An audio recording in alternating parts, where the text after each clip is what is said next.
বিশ্বের নবী আমার টুকটুক করে তিনার বিবি যার নাম হচ্ছে হযরতে মা খাদিজা রাদিয়াল্লাহু তাআলা আনহার বাড়িতে চলে গেলেন।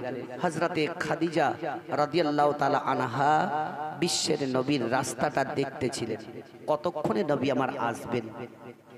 এহানো বিশ্বের নবী আমার খাদিজার বাড়িতে যাওয়ার পরে নবী যখন একটি আওয়াজ দিলেন, সঙ্গে সঙ্গে দয়ার নবীর আওয়াজ পাওয়া মাত্র হযরতে খাদিজা দরজাটা খুলে দিলেন। জোরে বলুন সুবহানাল্লাহ।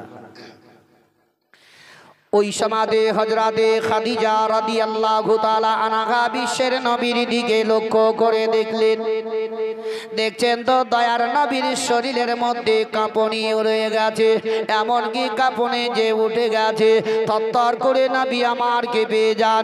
হযরতে খাদিজা দেখার পরে কাঁদতে লাগলেন। হযরতে খাদিজা রাদিয়াল্লাহু তাআলা আনহা বললেন, ইয়া রাসূলুল্লাহ, ইয়া হাবিবাল্লাহ, নবী গো, আমার স্বামী মাথার মনে নয়নের তারা, আপনি কেন এইভাবে কাঁপতে আছেন?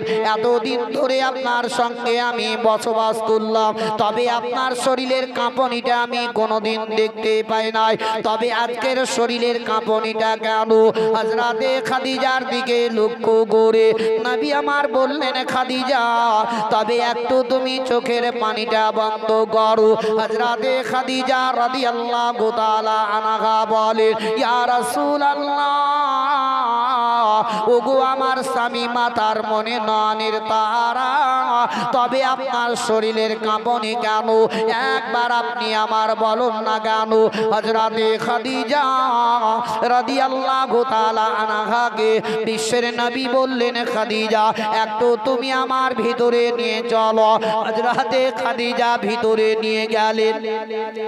দয়ার নবী মুস্তাফাকে একটি বিছানার মধ্যে আপন শুইয়ে দিলেন। দয়ার নবী মুস্তাফা হযরতে খাদিজার দিকে টুকটুক করে তাকিয়ে তাকিয়ে দেখছেন, আর খাদিজাও নবী মুস্তাফার দিকে তাকিয়ে তাকিয়ে দেখছেন। তাদের স্বামী স্ত্রীর মধ্যে এত মেল মহব্বত ছিল।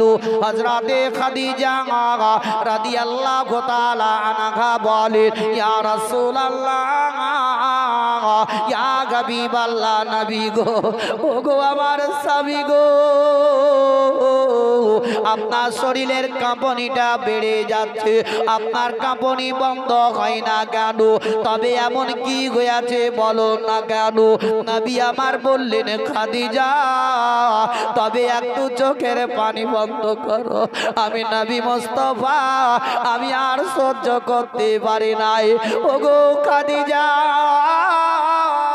তবে একটা চাদর নিয়ে আমার শরীরের মধ্যে ঢেকে দাও, নচেত আমার কাঁপনি বন্ধ হয় নাই। হযরতে খাদিজা রাদিয়াল্লাহু তাআলা আনহা চট করে ঘরের ভিতরে যাওয়ার পরে একখানা চাদর নিয়ে বিশ্বের নবীর উপরে চড়িয়ে দিলেন। আর দয়ার নবী মুস্তাফা খাদিজাকে দেখেন, আর খাদিজা নবী মুস্তাফাকে দেখেন। এমনি করতে করতে শরীরের কাঁপনিটা তবুও বন্ধ হয় না। অনেকে দেখবেন মানুষের শরীরের মধ্যে কাঁপনি জ্বর চলে আসে, চাদরেও বাবা ঢেকে দিয়েও কাঁপনি বন্ধ হয় না। লেপ একটা নয়, দুইটা নয়, তিন চারটা লেপ দেওয়া সত্ত্বেও যদি আপনার কাঁপনি বন্ধ না হয়, তখন হয়তো বলবে, মা গো, ওগো আমার গর্ভধারিণী মা, একবার তুমি আমার চিপে ধরো মা, আমি আর থামতে পারি না গো মা। মা তখন কলেজা টুকরো বেটাকে আপন চিপে ধরে নেয়। সেই রকম হযরতে খাদিজাকে নবী আমার বললেন, গো খাদিজা, দেখো আমার শরীরের কাঁপনি বন্ধ হয় নাই, তবে খাদিজা একবার তুমি আমার চিপে ধরে নাও, নচেত আমার কাঁপনি বন্ধ হবে না। হযরতে খাদিজা রাদিয়াল্লাহু তাআলা আনহা বিশ্বের নবীকে যেমনি আপন চিপে ধরে নিলেন, সঙ্গে সঙ্গে নবীর কাঁপনিটাও বন্ধ হয়ে গেল। জোরে একবার বলুন সুবহানাল্লাহ। হযরতে খাদিজা রাদিয়াল্লাহু তাআলা আনহা বলেন, ইয়া রাসূলুল্লাহ, ইয়া হাবিবাল্লাহ নবী গো, এতক্ষণ ধরে আপনার শরীরের কাঁপনি বন্ধ হয় নাই, তবে আপনাকে একবার চিপে ধরা মাত্রে আপনার শরীরের কাঁপনিটা বন্ধ হয়ে গেল। কারণটা কি একটু বলো না কেন? আমি কিছুই বুঝতে পারি না। বিশ্বের নবী আমার বললেন, গো খাদিজা, আমি যখন তোমার বাড়িতে এসেছিলাম তখন আল্লাহর অগণিত ফেরেশতারা তোমার বাড়ির চারিপাশে হাজির ও উপস্থিত ছিল। ও গো খাদিজা, এ খাদিজা, তুমি যখন আমাকে চিপে ধরে নিলে তোমার মাথা থেকে সামান্য একটু কাপড় হটে যায়, আর একটু কাপড় হটে যাবার কারণে আল্লাহর ফেরেশতারা সবাই আসমানের দিকে চলে গেল, আর আমার শরীরের কাঁপনিটাও বন্ধ হয়ে গেল। এখানে কি বুঝলেন ভাই? হযরতে খাদিজার একটু সামান্য মাথার কাপড় হটে যাওয়ার কারণে আল্লাহর ফেরেশতারা চলে গেলেন। একটুকু যদি হটে যাওয়ার কারণে যদি আল্লাহর ফেরেশতারা যেতে পারেন, তাহলে আজকালকার পৃথিবীর মা বোনদের মাথায় তো দূরের কথা, পিঠ প্যাটেও ভালো হয়ে কাপড় থাকে না কি? তাহলে ওদের কাছে আল্লাহর ফেরেশতারা ভিড়বে না শয়তান ভিড়বে? বলুন, কি ভিড়বে? শয়তান ভিড়বে। এদের কাছে শয়তানই বেশি চালাচ্ছে। তবে যে মেয়েরা মাথায় কাপড় দিয়ে যে মেয়েরা চলে না রাস্তাঘাটে, ভালো করে শুনে নাও, যে মেয়ে মানুষ মাথায় কাপড় দিয়ে রাস্তায় চলে না, ওই মেয়েটির জন্য 4 জন ব্যক্তি জাহান্নামে চলে যাবে। কয়জন? 4 জন। কে কে? ওই মেয়েটির 1 নাম্বার বাপ, 2 নাম্বার বড় ভাই, 3 নাম্বার স্বামী, 4 নাম্বার তার বড় ছেলে। এই 4 জন ব্যক্তি একটা মেয়ের জন্য জাহান্নামে চলে যাবে। আমি জোরহাত করে বলছি আমার মা ভাই বোনদেরকে, বোনেরা আমার, মাথায় কাপড় দিয়ে চলো। তোমার মাথার চুল লোককে না দেখালে কি আছে? শরীয়তের কিছু পাবন্দি করো। তাদের জীবনী কাহিনী শুনে একটু পরিবর্তন হও। একবার কবরকে ইয়াদ করো। আর যে মেয়েরা এইভাবে চলাফেরা করে, তাদের স্বামীকে রোজ হাসরের ময়দানে পাকড়াও হতে হবে। দায়ী হবেন আপনি। আপনি নিজের পরিবারটাকে ঠিক করে নিয়ে চলার। হযরতে খাদিজার কাপড় একটু হটে যাওয়ার কারণে ফেরেশতারা যদি চলে যায়, তো এরা কি? এই জন্য এদের কাছে শয়তানি চালটা বেশি থাকে। আল্লাহ তাআলা যাতে আমাদের প্রত্যেকটি মা বোনকে সঠিক পথে ঈমানের সহিত নিয়ে যাবার তৌফিক এনায়েত করুক। জোরে সকলে বলুন আমিন সুম্মা আমিন। একবার দরুদ পাক পড়ুন, আল্লাহুম্মা সাল্লি আলা সাইয়্যিদিনা মাওলানা মুহাম্মাদ ওয়া আলা আলিহি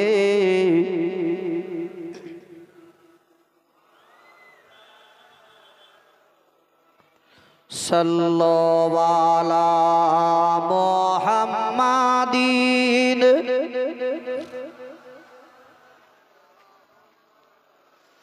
হরদম জবান সে নিকালো,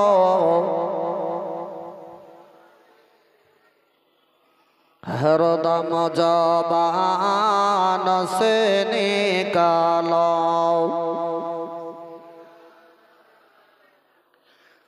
সাল্লাল্লাহু তাআলা আলাইহি ওয়াসাল্লাম। ও বাবা জীবনের আমার ভাইরা, মা বোনেরা আমার, বিশ্বের নবী, কুল কায়নাতের নবী জনাবে মুহাম্মদ রাসূলুল্লাহ সাল্লাল্লাহু তাআলা আলাইহি ওয়াসাল্লাম একদিন হযরতে খাদিজা রাদিয়াল্লাহু তাআলা আনহার বাড়ি থেকে বেরিয়ে টুকটুক টুকটুক করে রওনা হয়ে গেল।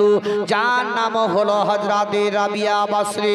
ওই রাবিয়ার বাড়ির দিকে রওনা রওনা হয়ে গেলেন। আর দয়ার নবী মুস্তাফা হযরতে রাবিয়া বাসরির বাড়িতে যেমনি পৌঁছে গেলেন, দেখছেন তো বাড়ির ভিতরে গিয়ে হযরতে রাবিয়া বাসরি আখার মধ্যে চুলাতে এমন কিছুই রান্না করতেছিলেন।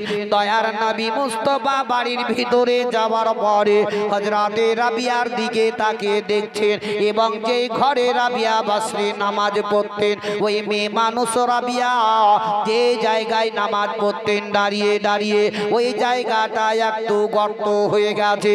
তাই বিশ্বের নবী আমার দেখার পরে ওই জায়গাটা দেখে নবী মুচকি মুচকি হাসতে লাগলেন।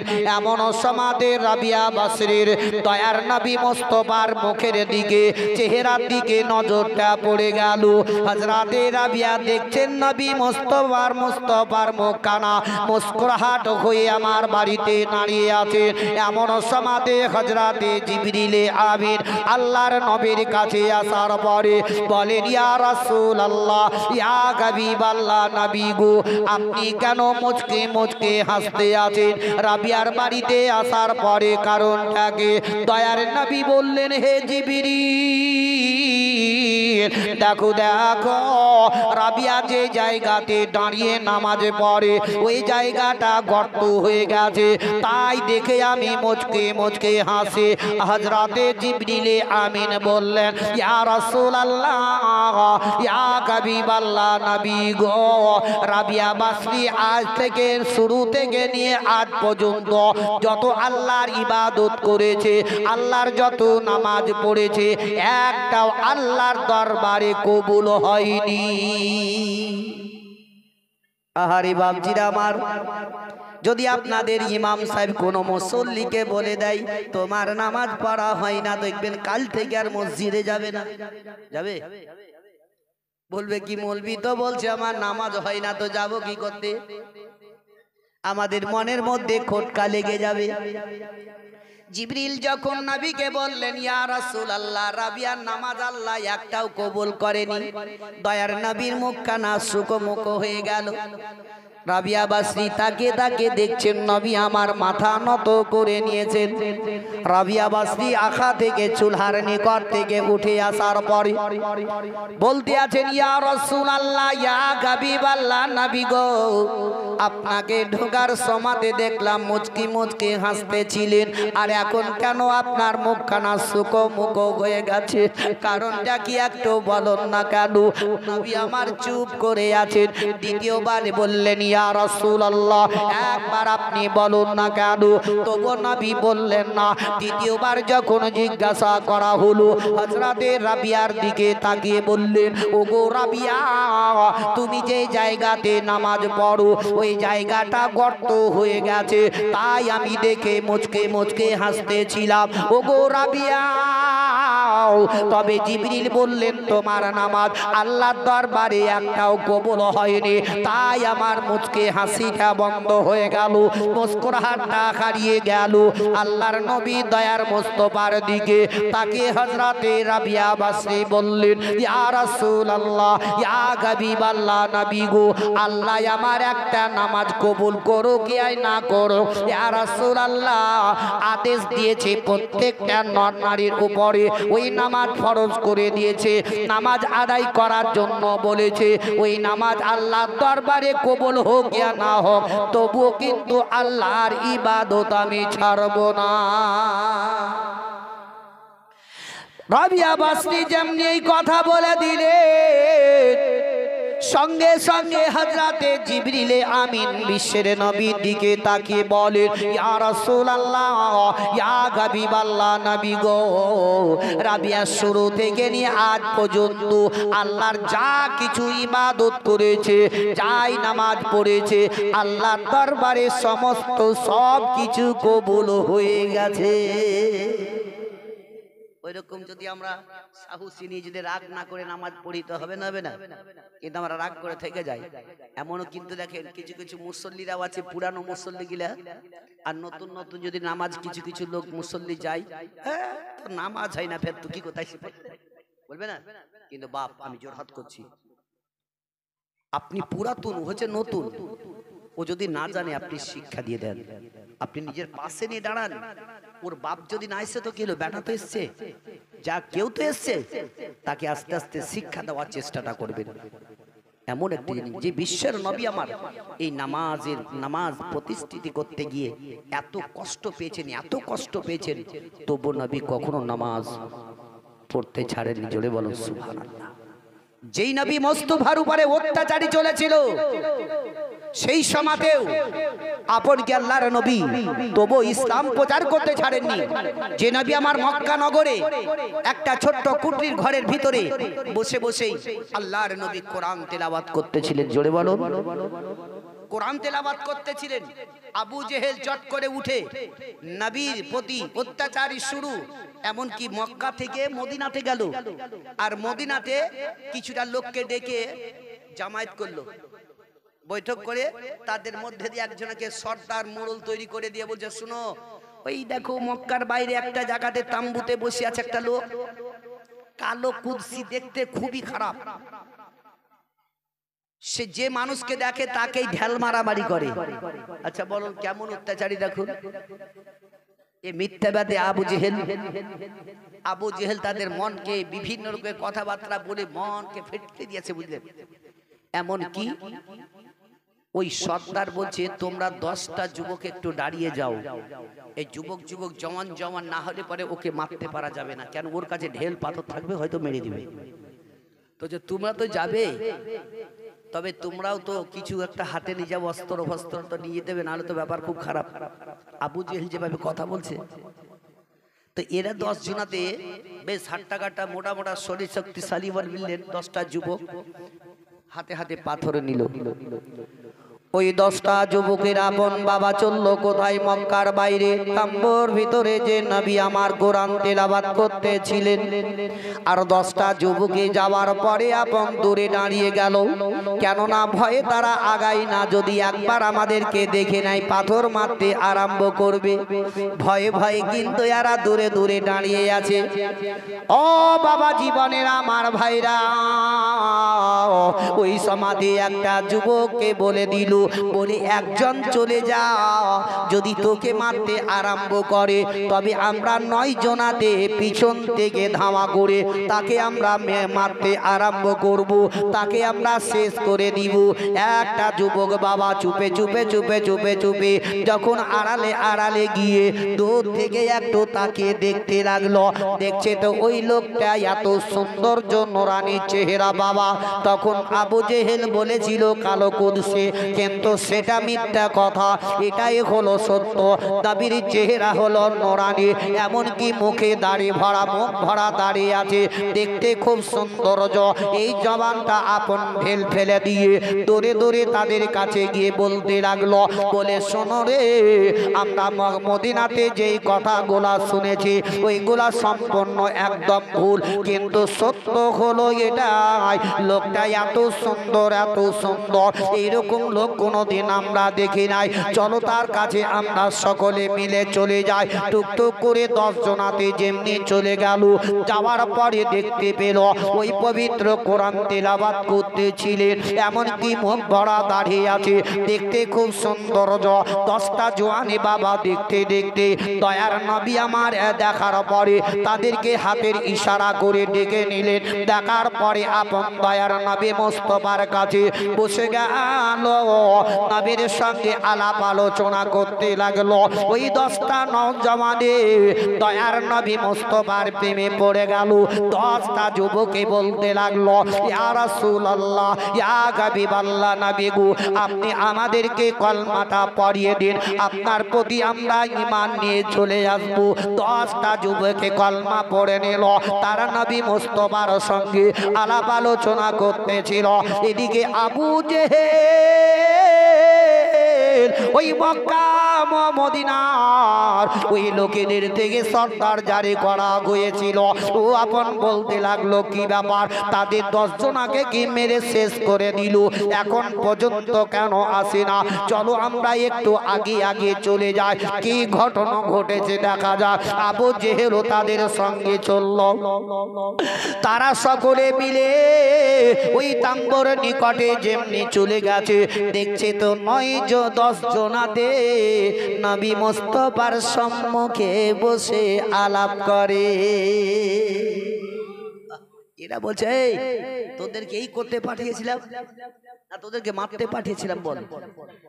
আহা, আবু জেহেল কি অত্যাচারী করেছিল নবীর প্রতি, তবু নবী কখনো ইসলাম প্রচার করতে ছাড়েননি এবং কাউরির জন্য কখনো বদদুয়া করেননি। জোরে বলুন সুবহানাল্লাহ। কোরআন তো বলে দিয়েছে ওমা আরসালনাকা ইল্লা রাহমাতাল লিল আলামিন, হে মেহবুব আমি তোমাকে দুনিয়ার মধ্যে পাঠিয়েছি একমাত্র রাহমাতুল লিল আলামিন করে পাঠিয়েছি। নবী তো কাউরির জন্য বদদুয়া করে। আজ আমরা কত লোক আমরা গালাগালি করি, তো কত কথা আমরা বলতে থাকি। ওই বিশ্বের নবীর সারে যে শায়ের বলে আল্লাহুম্মা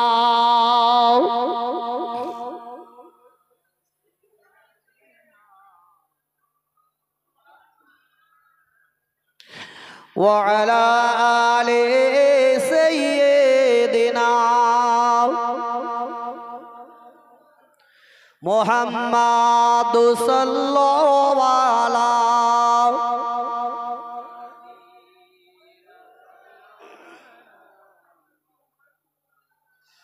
हरदम जबानों से निकालो हरदम जबान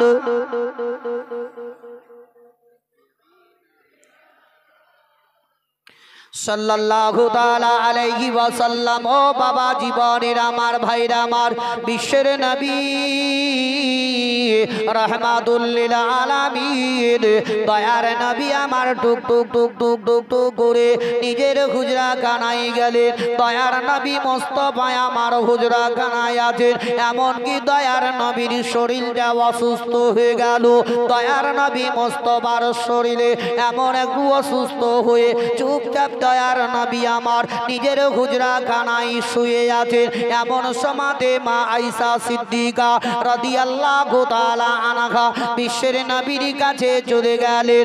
দয়ার নবী মুস্তাফার দিকে তাকিয়ে তাকিয়ে মা আয়েশা সিদ্দিকা তাকান, আর দুই চোখের পানি ঝরঝর করে ঝরে যায়। দয়ার নবী বললেন ওগো আমার হুমায়রা, ওগো আমার আয়েশা সিদ্দিকা, কেন তুমি এইভাবে কান্না করো? তোমার দুই চোখ দিয়ে কেন পানি পড়ে যায়? তবে একটু তুমি চোখের পানিটা বন্ধ করো। বিশ্বের নবীর দিকে তাকিয়ে তাকিয়ে দেখতেছিলেন। এমন সমাধে দয়ার নবী আমার বললেন ওগো আমার হুমায়রা, একবার তুমি ওই মসজিদে নবীর ওই পর্দাখানা একবার হটিয়ে দাও। যেমনি পর্দাটা ঘটিয়ে দিলেন, যেমনি ধরটা হটিয়ে দেওয়া সঙ্গে সঙ্গে নবী মুস্তাফা আমার মসজিদে নবীর দিকে তাকিয়ে দেখলেন। দেখা মাত্রই কান্দে আরম্ভ করে দিলেন। হযরতে আয়েশা সিদ্দিকা রাদিয়াল্লাহু তাআলা আনহা বলেন ইয়া রাসূলুল্লাহ, ইয়া হাবিবাল্লাহ, নবী গো আপনি কেন এইভাবে কান্না করতে আছেন? আপনার দুই চোখ দিয়ে কেন পানি পড়ে যায়? ইয়া রাসূলুল্লাহ, একবার আপনি কান্নাটা বন্ধ করুন। আমি আয়েশা সিদ্দিকা আপনার চোখের পানি আমি বরদাস্ত করতে পারি নাই। তবে ইয়া রাসূলুল্লাহ, আপনার এমন কি কথা মনে পড়ে গেল তাতে আপনি কান্না শুরু করে দিলেন? বিশ্বের নবী আমার বললেন ওগো আমার হুমায়রা, আমার কোনো দুঃখের কথা মনে পড়ে নাই। আমি দুঃখের মধ্যে আমি কাঁদি নাই, তবে আমি কাঁদি সুখের কাঁদন কাঁদি।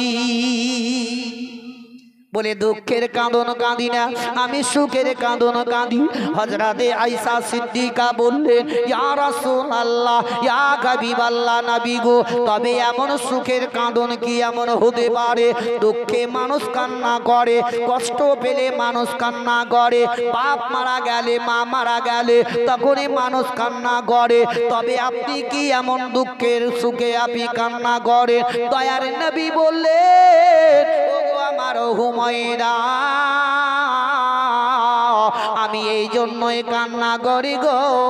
দেখো দেখো একবার মসজিদে নববীর দিকে একবার লক্ষ্য করে দেখো, দেখো দেখো আমার সাহাবীরা, আমার উম্মতেরা ওই মসজিদে নববীতে নামাজ পড়তেছে।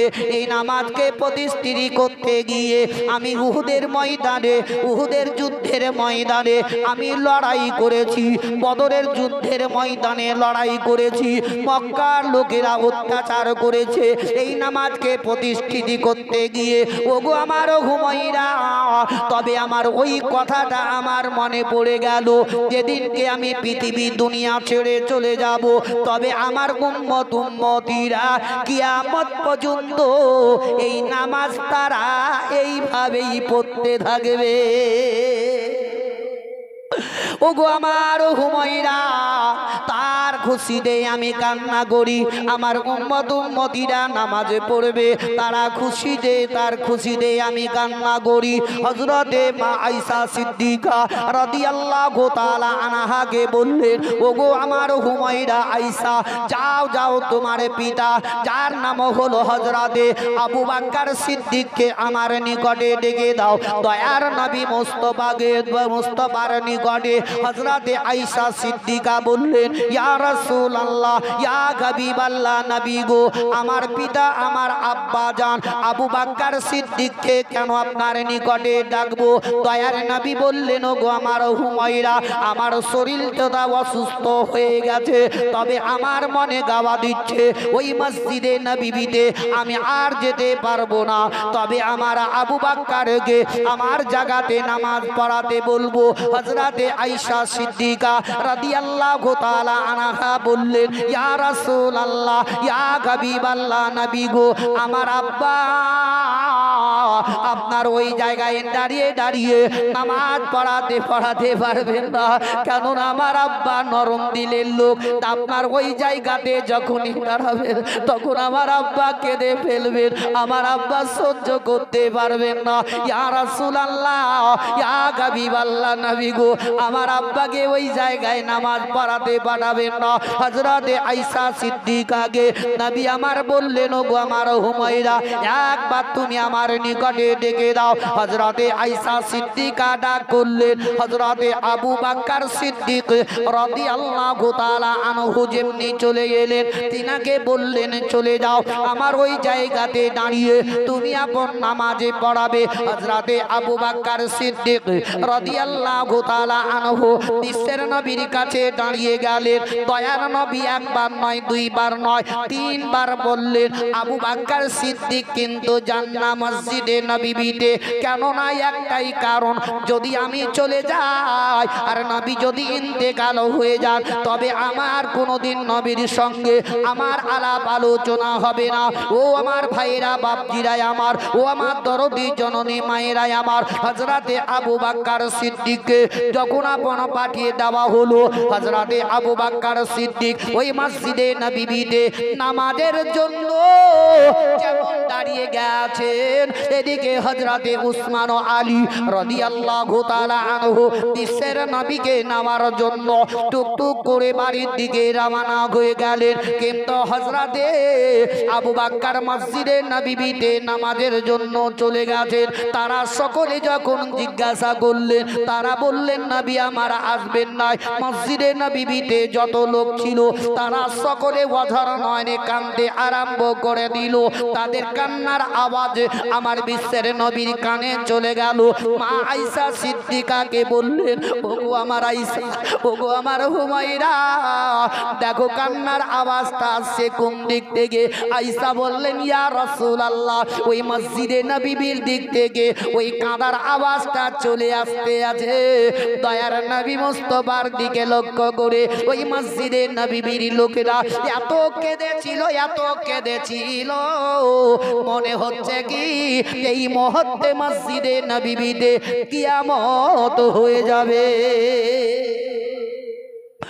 ও ভাইরা বাপজিরাই আমার, দেখুন বিশ্বের নবীর বেদ হযরতে আবু বকর সিদ্দিক রাদিয়াল্লাহু তাআলা আনহুর বেটি, যার নাম হলো আয়েশা সিদ্দিকা রাদিয়াল্লাহু তাআলা আনহা, টুকটুক করে বিশ্বের নবীর দিকে দেখতে আছেন। এদিকে দয়ার নবী মুস্তাফা যে আবু বকরকে পাঠালেন, এদিকে হযরতে উসমান আলী নবীর কাছে আসার পরে বললেন, ইয়া রাসূলুল্লাহ, ইয়া হাবিবাল্লাহ, নবী গো, আপনি যতক্ষণ পর্যন্ত ওই মসজিদে নববীতে না যাবেন তারা কেউ আপন নামাজ পড়বে না, তবে আপনি আমাদের সঙ্গে চলুন। তাদের দুই কাঁধের উপরে হাত দিয়ে টুকটুক করে নবী মুস্তাফাকে নিয়ে গেলেন। বারান্দাতে রেখে দেওয়ার পরে কেউ বলে আলহামদুলিল্লাহ, কেউ বলে সুবহানাল্লাহ, এমন কি কথা বলতে বলতে হযরতে আবু বকর সিদ্দিক রাদিয়াল্লাহু তাআলা আনহু ওই জায়গা থেকে উঠে গিয়ে দয়ার নবী মুস্তাফা আমার মসজিদে নববীতে বসে বসে নামাজ পড়িয়ে দিলেন। দয়ার নবী মুস্তাফাকে উসমান ও আলী নিয়ে আসতেছিলেন। তারা যখন কান্না করে, নবী আমার পিছন থেকে মুখটা মুড়ি ফিরিয়ে নিয়ে তাদেরকে বলতে লাগলেন, ও আমার মদিনার লোকেরা, ও আমার সাহাবীরা, তোমরা এইভাবে আর কেঁদো না, কেঁদো না। তোমাদের কান্না শুনলে আমার কলেজা খানা চোর চোর হয়ে যায়। দয়ার নবী মুস্তাফাকে নিজের হুজরা খানায় নিয়ে চলে গেলেন। আল্লাহর নবীর দয়ার নবী মুস্তাফার বিবি মা আয়েশা সিদ্দিকা রাদিয়াল্লাহু তাআলা আনহা ঘরের মধ্যে বসে আছেন। এমন সমাদে দয়ার নবী মুস্তাফার দিকে লক্ষ্য করে আয়েশা সিদ্দিকা বাধার নয়নে কান্না করেন। বারবার দেখেন আর কাঁদেন, চোখ দিয়ে পানি ঝরঝর করে ঝরে যায়। এমন সমাদে বিশ্বের নবীর কাছে হযরতে জিবরিল আমিন ও ইসরাইল আলাইহি ওয়াসাল্লাম যখন উপস্থিত হাজির হয়ে গেলেন, হযরতে জিবরিল আমিন বিশ্বের নবীর কাছে সামনে গিয়ে দাঁড়িয়ে গেলেন। জিবরিল বললেন, ইয়া রাসূলুল্লাহ, ইয়া হাবিবাল্লাহ, নবী গো, আপনার নিকটে একটা নতুন ফেরেশতা নিয়ে এসেছি। ইয়া রাসূলুল্লাহ, যদি আপনি ইজাজত দেন তবেই তাকে সামনে নিয়ে আসবো, আর যদি ইজাজত না দেন তবে তাকে ওয়াফসি করে দেব। হযরতে জিবরিল আমিনকে নবী আমার বললেন, ও জিবরিল বলো, তবে এমন কে নতুন ফেরেশতা বলো? তিনি হচ্ছেন যার নাম হলো ইসরাইল আলাইহি ওয়াসাল্লাম। জোরে বলো। ঘুমাচ্ছে নাকি? ঘুমাচ্ছে না? যদি ঘুম না হয় তো একবার তো জোরে তো একবার বলবেন সুবহানাল্লাহ। আগেই বলেছি না ভাই, কথা যদি না বুঝতে পারি তো ফের আবার সুবহানাল্লাহ কি বলবো? আপনারা কেন? তবে আপনারা বুঝতে পারেন না। যাই হোক, আপনার এই যে সুবহানাল্লাহ বলতে আমাদের খুব ভারী ওজনদার লাগে, কিন্তু সুবহানাল্লাহ আল্লাহরই তো নাম। হ্যাঁ, তাহলে যদি আমরা আল্লাহর নাম নিতেও আমাদের কেন ভয় হবে? দিলটাকে একটু সুকুন ঠান্ডা করো, ঠিক আছে? একটু সুবহানাল্লাহ বলার চেষ্টা করো। আমরা ভাত খাইতে যদি বসে, যে খিচুড়ি খাইতে বসবো তো একটু পরেই তো বিসমিল্লাহটাও শুরু হবে না রে ভাই, হবে কি? পাতা দেওয়া মাত্রই খালি বলে কত দূরে আসছে দেখ, দেওয়া মাত্রই সারাসার মাত্রে শুরু করে দিল। কিন্তু যে আমরা শুরু করব বিসমিল্লাহির রহমানির রহিম বলে, তবু কিন্তু আমরা এটা শিখতেছি। আজ আমরা যদি সেই আদর্শের দিকে আমরা লক্ষ্য করে চলি, তাদের ব্যবহার, তাদের সুন্নত। আচ্ছা বলুন তো, আজকে তো আপনাদের প্রাপ্ত জুম্মা মসজিদের ইমাম সাহেব প্রত্যেক জুম্মাতে বক্তব্য রাখেন না? রাখেন না? আমরা শুনি। এই মসজিদ থেকে ওই মশলা মশাইলগুলা শুনিয়েছে, নিজ নিজ বাড়িতে এসে আমরা ছেলে মেয়েদেরকে শিক্ষা দিই। আমরা তো নিজে শিখতে পারি না, তো কি ছেলে মেয়েদেরকে শিক্ষা দিব? কিন্তু আমাদের কর্তব্য, বক্তব্য শুনে আসার পরে বাড়িতে এসে আপনাকে হেদায়েত দিয়ে শিক্ষা দেওয়াটা কর্তব্য, তাই না? কিন্তু এগুলো তো আমরা কখনো বুঝাই না। আর বুঝাবেন বা কি? এখনকার যা যুগ জামানা বুঝলেন, এখন উল্টাই আপনাকে আপনার বেটা বেটিতে উল্টা জবাব দিয়ে দিচ্ছে। দিচ্ছে না, তাই না? আর কথা চলছে না বাপ মার? কষ্ট করে বাপেরা ছেলে মেয়েদেরকে বড় করে দিয়েছে, বুঝলেন? যেমনি একটু যুবতী হয়ে যাচ্ছে তার আলাদা চলছে। তবে আপন দেখুন, এখনো সতর্ক করে দিবেন, নিজে নিজে একটু পরিবর্তন যদি হন তাহলে বাড়ির পরিবারকেও পরিবর্তন করানো যাবে, যাবে না? আর আমি যদি নিজে যদি পরিবর্তন না হয় তো আমার ছেলে মেয়েদেরকে পরিবর্তন করা যাবে না। আগে নিজেকে শুধরিতে হবে। যেমনকে দেখুন, নবীর প্রত্যেকটা সুন্নতকে হযরতে আবু বকর সিদ্দিক বাছাই করে করে আদায় করতেন। জোরে বলুন সুবহানাল্লাহ। আমরা তো শুনছি, শুনেও তো আমরা পালন করি না। জেনে শুনে তো আমরা হারাম খাচ্ছি, খাচ্ছি না, খাই না? যেমন কাউরি কে বলে কে কাউরির কোনো জিনিস না বলা করে যদি খাওয়া হয় সেটা কি হয়? হারাম হয় না হালাল হয়? কি হয়? হারাম। তো কত যে দোকানে গিয়ে যে টুক করে একটা তুলে খুট করে খেয়ে নিয়েছেন, কি হলো? হালাল খেলেন না হারাম খেলেন? কত জিনিস দেখে না ভাই, কি এটা কেমন, এটা কেমন, দেখে একটা খাই দেখে বলে না, এটা হারাম হবে না হালাল হবে? তার মতো হারাম তো নিজে নিজে আমরা জেনে শুনে দেখাচ্ছি। জিনিসটাকে কেনার পরে খান তবেই তো হালালি হবে। ও তো পেটের দায় এসছে আপনার কাছে বিক্রি করতে। কিন্তু কিছু কিছু মানুষের বিবেক নাই, এই বিবেকগুলোকে আমরা হারিয়ে দিই। আমরা জেনে শুনে তো হারাম কাজ করছি।